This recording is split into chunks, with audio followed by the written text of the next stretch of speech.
Good morning. My name is Brandon, and I'm a recovering alcoholic and addict.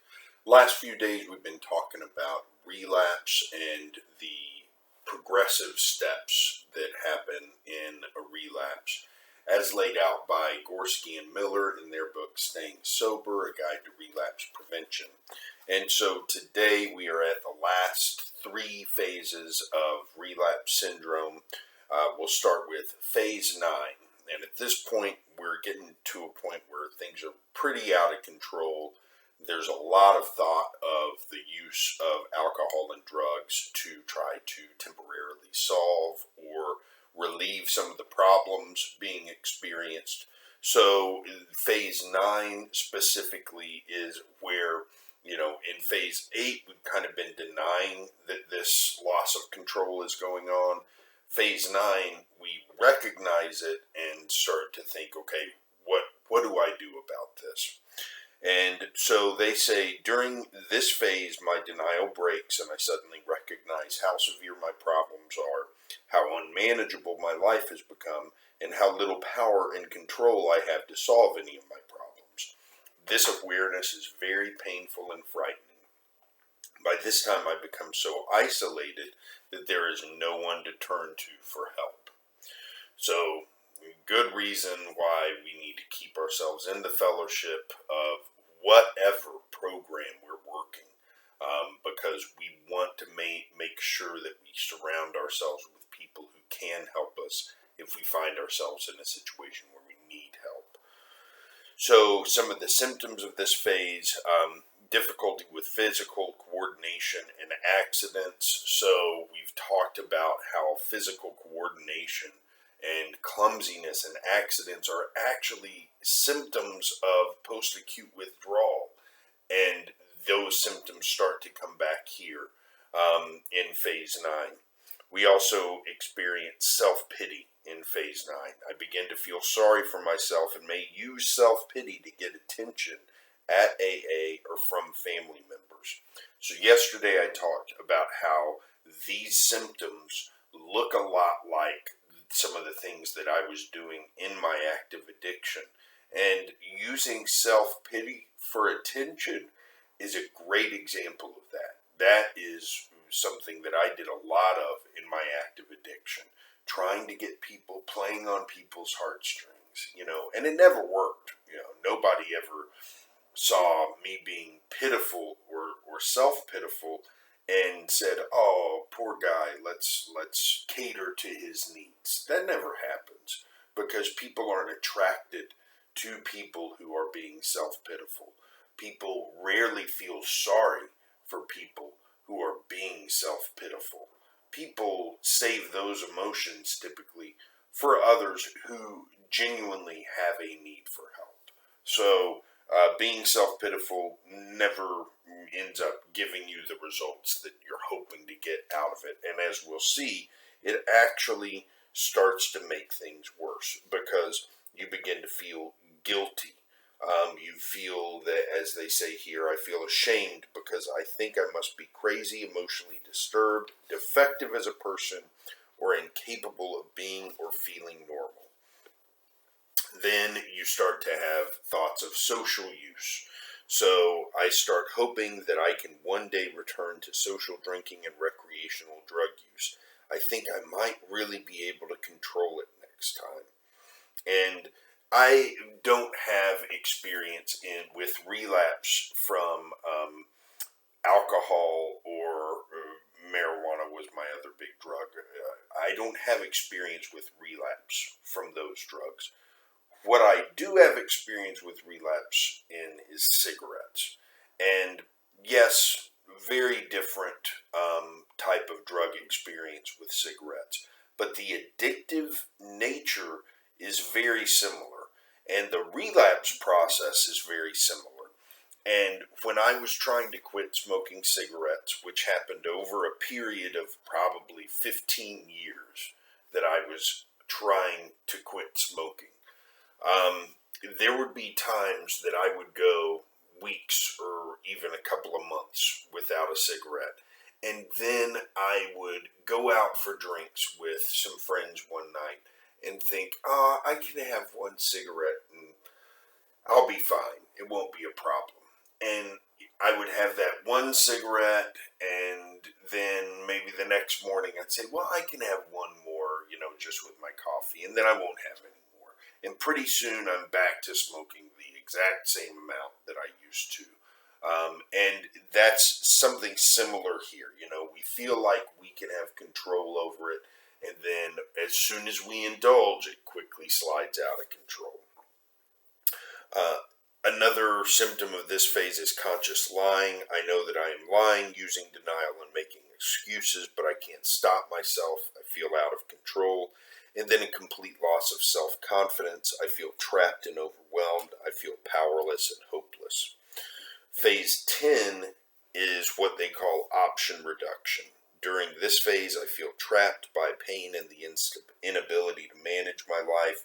I start to believe there are only three ways out: insanity, suicide, or self-medication with alcohol or drugs.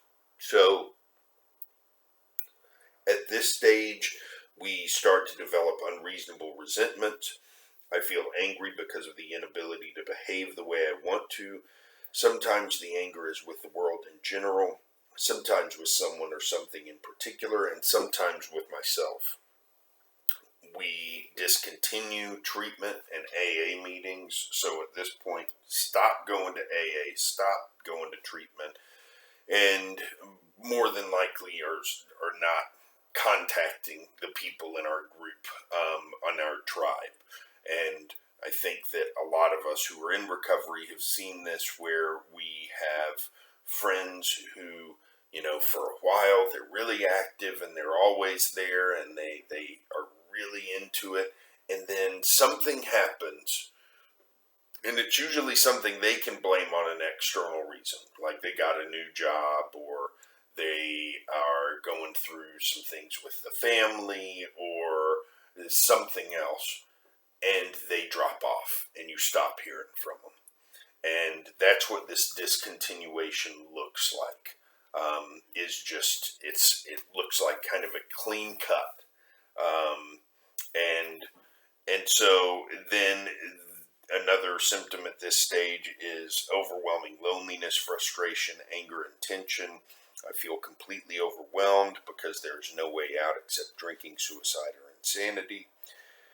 And finally, a loss of behavioral control, more difficulty controlling thoughts, emotions, judgments, and behavior. And this starts to cause serious problems in all areas of life, including my health. Final phase is return to alcohol and drug use. And usually this starts by someone who is attempting controlled use. And this can, according to the authors, this can look like two different things. You either return to controlled minimal social use, where you're going out and using small amounts of the drug socially. So you're just going out for drinks with friends, and you don't drink at home, but you'll go out for drinks with friends. Or you decide to go on a short-term binge, where you say, all right, well, this weekend I'm gonna just go crazy with booze, and then I'm done. Never again, And that's also making a deal with yourself, saying, all right, I'm gonna let loose this weekend, blow off some steam, and then I'm gonna be good after that. And what the authors say that typically results in is feelings of disappointment, shame, and guilt. You feel disappointed because these activities don't do for you what you expected, because you do this and all your problems are still there. It doesn't make the problems go away. And so you go out and get drunk, or you drink, and your problems are still there when you wake up the next morning, and worse, you're hungover, so that never helps. Then you feel guilty because you've relapsed and you've done something you shouldn't have done, and it didn't do for you what you thought it would, and you feel ashamed because you start to feel that you're a defective and worthless person, and that your relapse is proof of that. You experience at this point, one thing that's typical is experiencing a loss of control, where your alcohol or drug use spirals out of control. So like I mentioned with the cigarettes earlier, you start using socially again, and then all of a sudden you're right back to where you were. And a lot of, anecdotally, from what I've heard from people, a lot of times you're even worse off than you were. And that results in life and health problems that bring you back to the beginning, where you are in a desperate place for some kind of help to deal with the addiction and the problems that it's causing in your life. So that's the full cycle of the relapse syndrome. Just a reminder that this isn't what it looks like for everybody, but this is based off of Gorski and Miller's research and the clinical interviews that Gorski did with relapsed people in recovery who had relapsed and then recovered again, and them looking back and kind of figuring out what was the process that led to this. This is the outline that he saw appearing and emerging most often from their anecdotal evidence. So, very important for us to know this, recognize these warning signs in ourselves, because when I see things cropping up in my life, like self-pity, like not going to meetings as much as I should, things like that, or when I start to feel out of control, those need to raise some red flags for me so that I can address them and not just go with them. Now, starting tomorrow, we'll take a look at relapse prevention plans. So we'll talk about how we can set ourselves up with plans that can prevent us from getting to these points in the first place. So tune in again tomorrow for more of that. In the meantime, have a great day.